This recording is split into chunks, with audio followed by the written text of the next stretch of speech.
سوره اعلی و سوره غاشیه جزء 30. سوره اعلی آیه 16 تا 19. سوره غاشیه آیه 1 تا 26.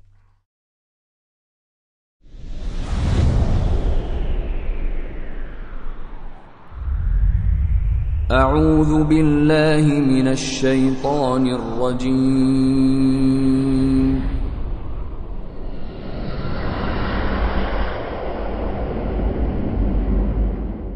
بسم الله الرحمن الرحیم.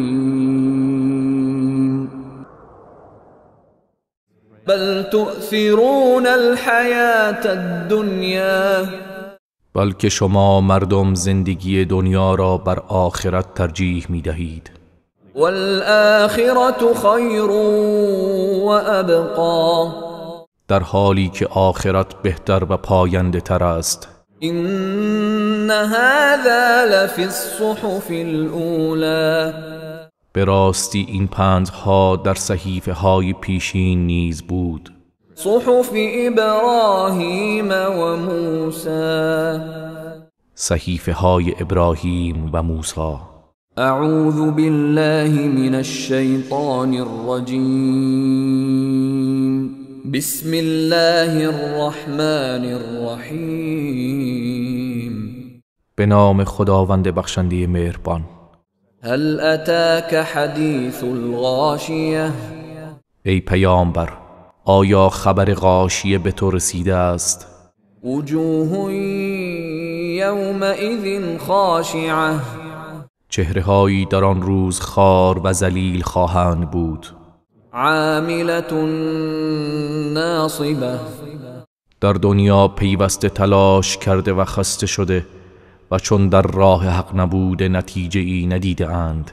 تصلی نارا حامیه، در آتش سوزان درآیند. تسقى من عین آنیه، از چشمه بسیار داغ به آنها نوشانده می شود. لیس لهم طعام الا من ضریع، طعامی جز از ضریع ندارند. لا یسمن ولا یغنی من جوع، که نه آنها را فربه کند و نه دفع گرسنگی نماید. وجوه یومئذ ناعمه، و چهره‌هایی در آن روز شاداب و تازه باشند. لسعیها راضیه، و از سعی و تلاش خود خشنودند. فی جنت عالیه، در بهشت برین هستند. لا تسمع فیها لاغیه، در آن هیچ سخن بیهوده ای نمی شنوند. فیها عین جاریه، در آن چشمه های آب روان باشد. فیها سرر مرفوعه، در آن تخت های زیبای بلند پایه است.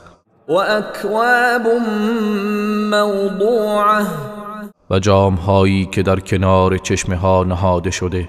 و نمارق مصفوفه، و پشتی ها بالش های منظم چیده شده.